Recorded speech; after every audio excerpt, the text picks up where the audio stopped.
بسم اللہ الرحمن الرحیم۔ استاد جی، آپ سے ایک سوال ہے۔ تاریخ کی کتابوں میں لکھا ہے کہ برسر منبر حضرت مولا علی رضی اللہ تعالیٰ عنہ کو امیر معاویہ رضی اللہ تعالیٰ عنہ اور ان کے لگائے ہوئے گورنر وغیرہ گالیاں دیتے تھے، اس کی کیا حقیقت ہے؟ بیان فرما دیں۔ بسم اللہ الرحمن الرحیم۔ اللہم صلی علی محمد وعلی آل محمد وبارک وسلم۔ الصلاۃ والسلام علیک یا رسول اللہ وعلی آلک واصحابک یا حبیب اللہ۔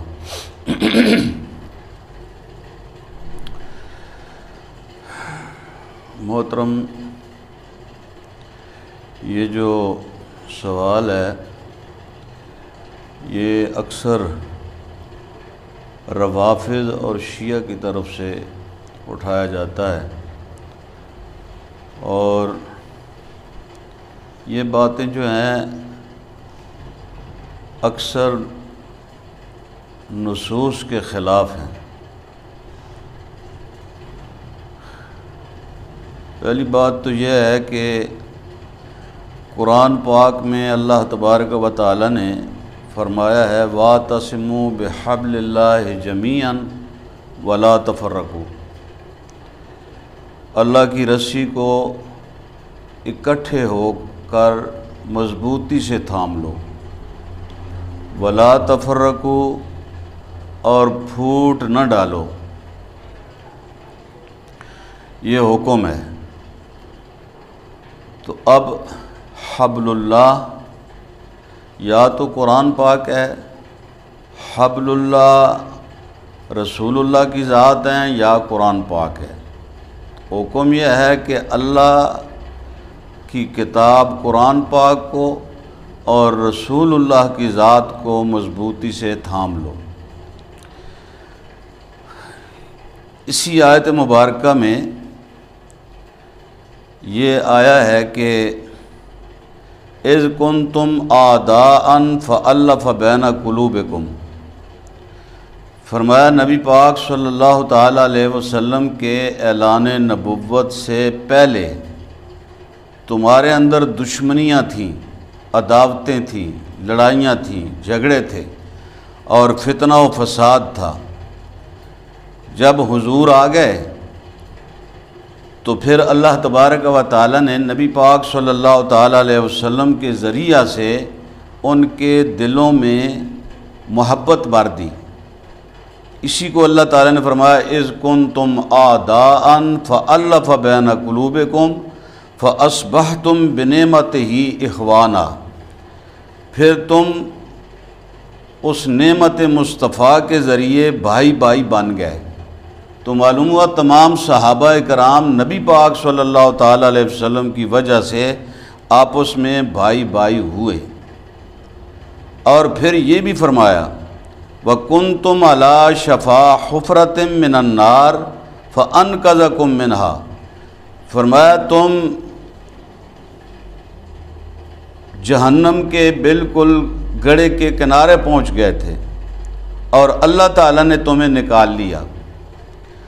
اب دو چیزیں ہیں، ایک تو پہلا دور ہے کہ پہلے دور میں بھی اسی طرح آپس میں دشمنیاں تھیں۔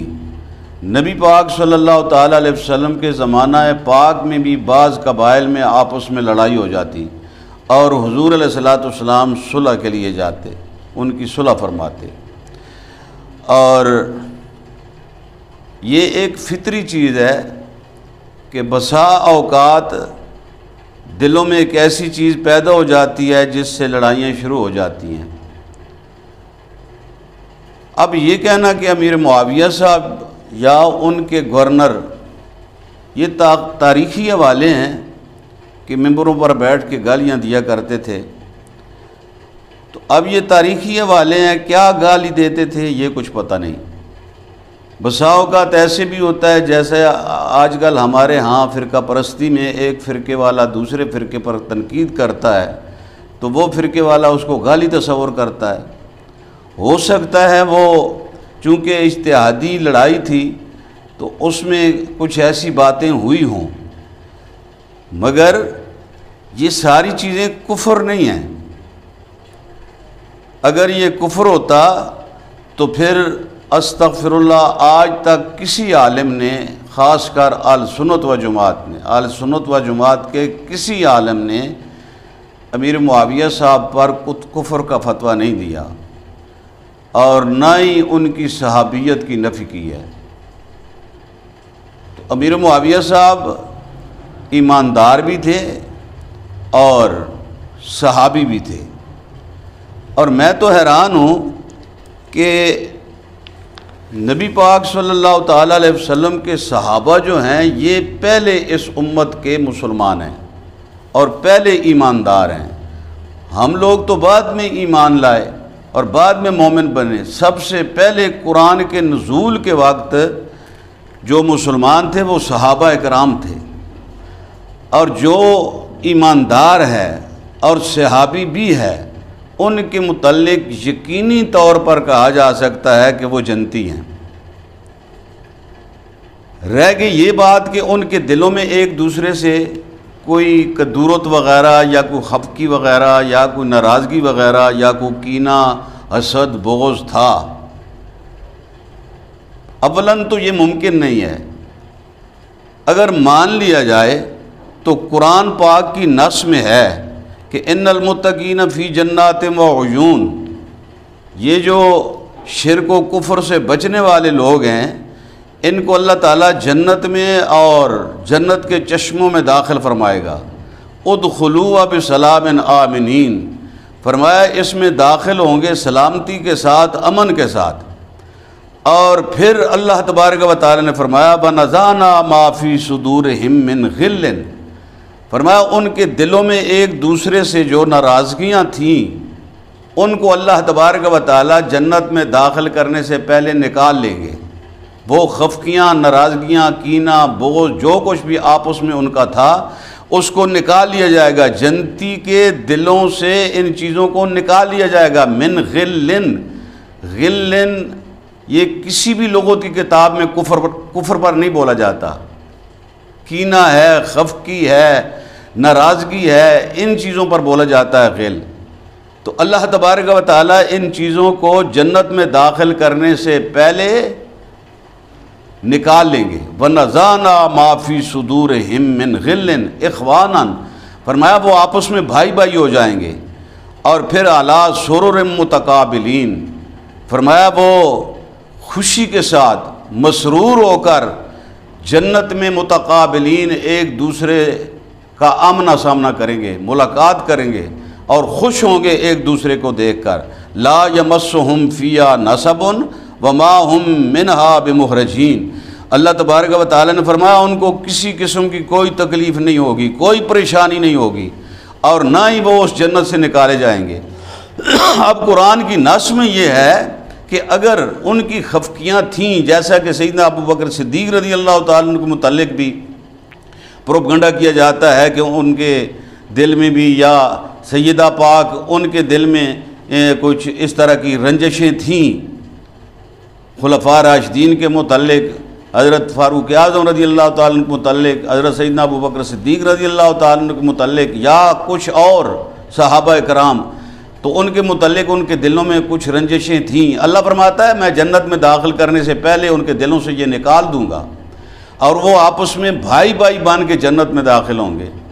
تو جب اللہ تبارک و تعالیٰ نے قرآن پاک میں اس کی وضاحت فرما دی ہے تو پھر وہ جو یہ کہنا کہ وہ گالیاں دیتے تھے اولاً تو صحیح نہیں ہے، اس کو مانا نہیں جا سکتا، اور اگر مان بھی لیا جائے تو وہ کسی خفقی، ناراضگی اور کینے اور دشمنی کی بنا پر ہی ہوگی۔ تو جنت میں داخل کرنے سے پہلے اللہ تبارک و تعالیٰ ان سب چیزوں کو ان کے دلوں سے نکال لے گا۔